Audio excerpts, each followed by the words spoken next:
Let's go! Vidéo avant les vacances. Aujourd'hui, on va parler du temps.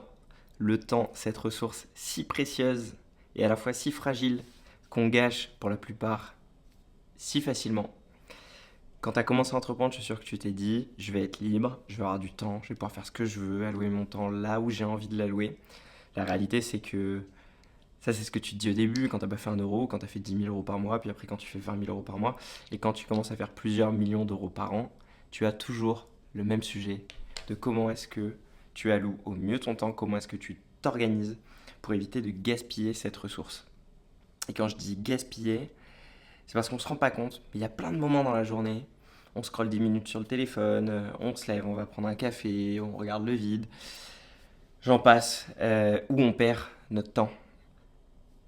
Le temps ne doit pas être 100% efficient constamment, mais par contre, si tu sais le maîtriser et que tu comprends où tu l'alloues au quotidien, tu vas avoir une vision très claire de là où tu mets vraiment du temps dans des choses qui ont de la valeur et là où tu jettes ton temps. Et quand je dis tu jettes ton temps, c'est que tu ne prends pas un plaisir particulier sur ce temps donné, ou tu n'investis pas pour avoir un ROI sur ce temps donné. Et comme dirait Marius, les gens intelligents sont ceux qui savent gérer leur temps, les autres ne font que courir après tout au long de leur vie. Et je suis sûr que tu as déjà eu cette étape depuis le début que tu as lancé ton business. Et là, je m'adresse à tout type de business, que ce soit e-commerce, que ce soit du service, que ce soit quelque chose que je connais pas. La réalité, c'est que tu dois faire des choix d'allocation de temps et qu'il y a plein de moments où tu as l'impression d'être sous l'eau, totalement sous l'eau, parce que tu n'as pas le temps ou tu as l'impression de ne pas avoir le temps pour réaliser toutes les tâches que tu dois réaliser. Et je suis un mec normal, je suis pas un moine, je suis pas un militaire. J'ai toujours eu du mal à bien m'organiser, à allouer mon temps. J'ai encore du mal. Mais par contre, j'ai appris pas mal de trucs sur les 5 dernières années et j'ai test and learn beaucoup de trucs. Et je vais te donner les 9 étapes que je suis pour m'organiser au mieux avec une boîte d'une trentaine de personnes, plusieurs millions d'euros de chiffre d'affaires, des rendez-vous clients, du contenu à créer. C'est là où j'alloue pas assez bien mon temps. Euh, et en tout cas, plein de sujets au quotidien et essayer d'avoir une vie à côté aussi. Et en fait, tout ça, c'est pas du hasard. C'est pas après 10 ans que d'un coup, bam, tu vas avoir le temps. La réalité, c'est que gérer son temps, ça s'apprend. Comme gérer ses finances, ça s'apprend. Comme faire de l'ad, ça s'apprend. Monter un e-commerce, ça s'apprend. Tout s'apprend. Et c'est des choses qu'on ne nous apprend pas à l'école. Donc, je vais essayer de te transmettre un petit peu mon savoir là-dessus. La première étape pour amorcer un petit peu ce système d'organisation, c'est de comprendre la valeur de ton temps. Jeter 1 euro, c'est pas grave. Toute proportion gardée, mais c'est pas grave. Tu perds 1 euro, tu vas t'en remettre. Mais on réagit de la même façon avec le temps. Perdre une minute, c'est pas grave. Sauf que perdre une minute tous les jours, toute ta vie, ça fait beaucoup de jours de perdu. Et la réalité, c'est que 1 euro, tu peux le perdre comme le gagner. Ça va, ça vient. Le temps, c'est quelque chose de fini. Ni toi ni moi, on sait quand est-ce que ça sera fini individuellement, mais il y a de grandes chances que ça soit dans les 100 prochaines années, en partant de ton jour de naissance. Euh, donc, tu perds une minute, tu la perds vraiment. Et quand tu commences à comprendre ça, tu te dis, ok, il faut que j'essaye de m'organiser pour que le temps que j'utilise, je l'utilise soit pour kiffer, soit pour construire, mais que je ne le jette pas. Et attention, il y a des moments quand tu construis, tu ne kiffes pas, mais c'est normal. Tu attends à avoir un ROI après sur ce temps investi. Et donc la première étape, quand tu as compris la valeur de ton temps et que c'était la ressource la plus précieuse, ça va être d'analyser là où tu le mets. Quand tu vends du service, tu demandes à tes employés de traquer leur temps pour comprendre là où ils allouent le plus de temps, sur quel client est le plus rentable ou est le moins rentable. Et il y a de grandes chances que toi, tu ne fasses pas cet exercice. Et si tu ne fais pas cet exercice, essaye de le faire sur une semaine. C'est ce que j'ai fait. J'avais fait une vidéo dans le vlog où je time trackais mon temps. Et je l'ai fait pendant une semaine, 10 jours. Et en fait, tu te rends compte que tu vas allouer ton temps à plein de tâches différentes. Et à la fin, quand tu listes toutes ces tâches, tu te rends compte que ben, il y a peut-être, très certainement, 80% des tâches où tu alloues incorrectement ton temps. Et peut-être que tu alloues pas assez de temps aux tâches qui ont vraiment de la valeur ajoutée et que tu es submergé par des micro-tâches. Et c'est là où il faut comprendre si c'est un problème d'organisation ou si c'est juste un problème d'ownership et que c'est plutôt des choses que tu dois déléguer. Aujourd'hui, on va s'intéresser à l'organisation. Pour que ça marche, il faut construire un système. Dans Atomic Habits, il y a une citation, je ne veux pas m'en rappeler là, mais qui dit qu'en gros, on échoue à la taille de notre système, globalement. Donc si ton système est mal ficelé, tu vas te planter parce que tu n'as pas construit ce que tu devais construire pour être efficient et pour que ça tienne dans le temps. Parce qu'on peut vite vouloir construire des choses qui en fait ne sont pas des choses qui tiennent dans le temps et donc qui ne permettent pas d'être réellement organisées sur le long terme. Et nous, ce qu'on va chercher, c'est être organisé sur le long terme. Donc une fois que tu as analysé ton temps, tu dois construire ton système. Si tu n'as pas de système, c'est pas clair. Si c'est pas clair, tu te disperses. Ça veut dire que tu fais plein de micro-tâches, que tu alloues ton temps sur des sujets incorrects. Et ce que j'ai trouvé d'efficace sur ces dernières années et ces derniers mois, ça va être de définir des grandes typologies de projets. Donc je sais que pour le trimestre, on a 3 grands projets chez Ben & Group. Ces 3 grands projets, il y a des milestones. Et à chaque fois, ces milestones sont décomposés en 3 grandes étapes également, qui vont te donner 3 grandes tâches à un moment. Et en fait, si tu fais ça au quotidien, tu vas te dire, ok, quelles sont mes 3 grosses tâches ou missions de la semaine que je dois absolument atteindre. Donc ça, c'est plutôt une vision macro. Et au day-to-day, tu fais la même chose. Quelles sont les 3 choses que je dois absolument faire aujourd'hui et où je me dis, à la fin de la journée, si j'ai fait ça, ça va avec mon plan d'action et donc j'ai alloué correctement mon temps.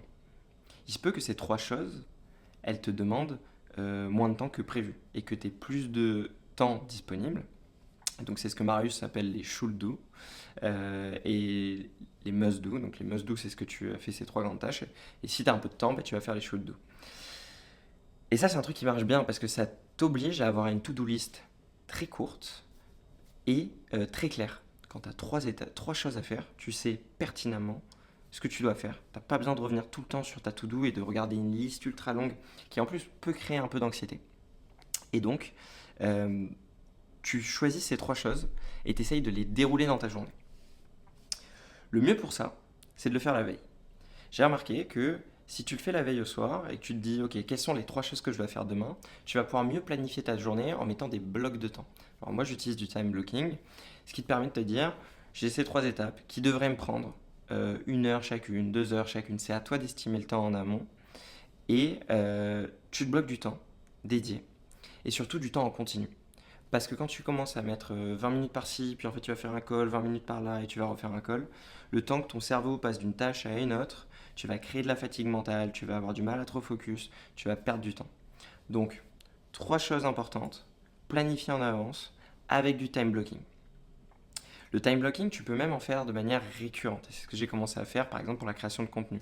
Tu sais que tous les mardis, tu as un must-do qui est créer du contenu. Dans ce gros must-do, tu vas avoir ton planning de vidéos qui va te donner en fait les 3 vidéos que tu dois tourner dans la matinée qui ont été préparées pour ton calendrier de contenu. Et donc, pour resynthétiser, 3 choses, time blocking, des temps dédiés, pas de distraction, on coupe les notifs, on évite d'avoir des calls entre deux. D'ailleurs, une règle que j'ai mis en place, c'est pas de call le matin. Le matin, j'ai beaucoup d'énergie, c'est le moment où on focus. Tout peut être traité à un autre moment dans la journée, même un call client, même un email. D'ailleurs, ne pas attaquer la journée avec de la lecture d'email. Mais bon, là, on s'éloigne. La 7e étape, parce que si on commence, l'étape suivante, c'est de créer une vraie routine. Et quand je dis une vraie routine, c'est pas sur tes temps de travail, mais c'est sur tes temps off. Ça peut être contre-intuitif. Mais typiquement, si tu ne penses qu'à tes temps de travail, que tu te dis à ce moment-là je fais de la compta, à ce moment-là je fais de la finance, à ce moment-là je fais le marketing, à ce moment-là je traite avec, je fais le ping de tout ce que les prestataires doivent faire dans le mois, etc., etc., etc., tu peux te retrouver à avoir des journées de 8h à 22h qui sont full. Sauf que la réalité, c'est qu'entreprendre, c'est un marathon, c'est pas un sprint. Et que pour ça, pour tenir le marathon, il faut avoir des temps off. Et les temps off, c'est les moments, en tout cas pour moi, où par exemple tu vas faire du sport. Et donc ce que j'ai fait, c'est que j'ai construit une routine où j'ai mis le sport le midi. Donc je vais à la salle le midi, je vais courir le soir.